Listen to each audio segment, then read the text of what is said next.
propagated or promoted by the advancement and subsequent evolution of multimedia technology. Are you following me? Yes. If you were to converse with a student of communications or history, they might explain to you how we have gone from the Gutenberg press to the telegram, from the telegram to the radio, from the radio to the television, from the television to the internet, and from the internet till last we arrived at the smartphone. I don't know if you know, but that smartphone's a bad boy too. Because that smartphone, it encapsulates or consolidates all the previous forms of multimedia technology into one handheld device. So where we once would have awaited the advent of information, now we are able to access it within the twinkling of an eye. The smartphone is a good thing. Is there a witness?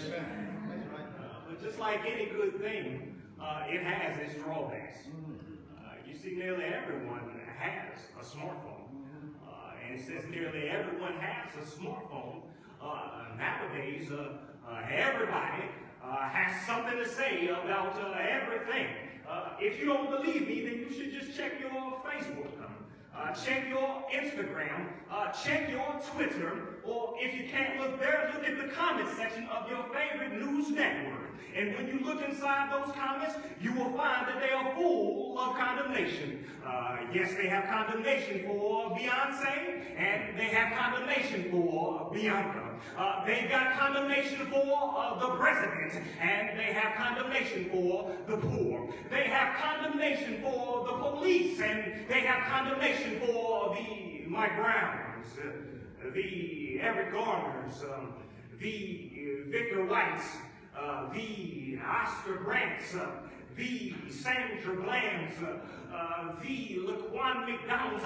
No, I can't preach it like that in here this morning, but what I'm trying to tell you is they have condemnation for me, they have condemnation for you in this era, they have condemnation for everybody.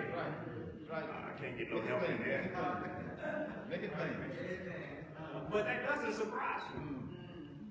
In fact, I expect it. That's the way the world is supposed to be.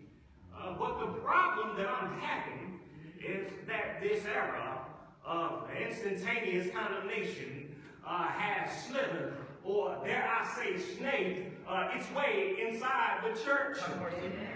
If the sanctimonious veils were to be removed today, many folk would testify that you felt the burns of condemnation. There's somebody in here that knows what it feels like to be that little girl in the church that's labeled as promiscuous. I said there's somebody who knows what it feels like to be that little boy who's labeled as penitentiary bound. There's somebody that knows what it feels like to be that son or that daughter of that deacon, that elder or that pastor that just can't quite live up to that Adventist expectation. Somebody knows what it feels like to be burned by condemnation. Yes. Yet still in this era of instantaneous condemnation, Jesus still saves. Amen. I'll say that one more time. I said Jesus still saves.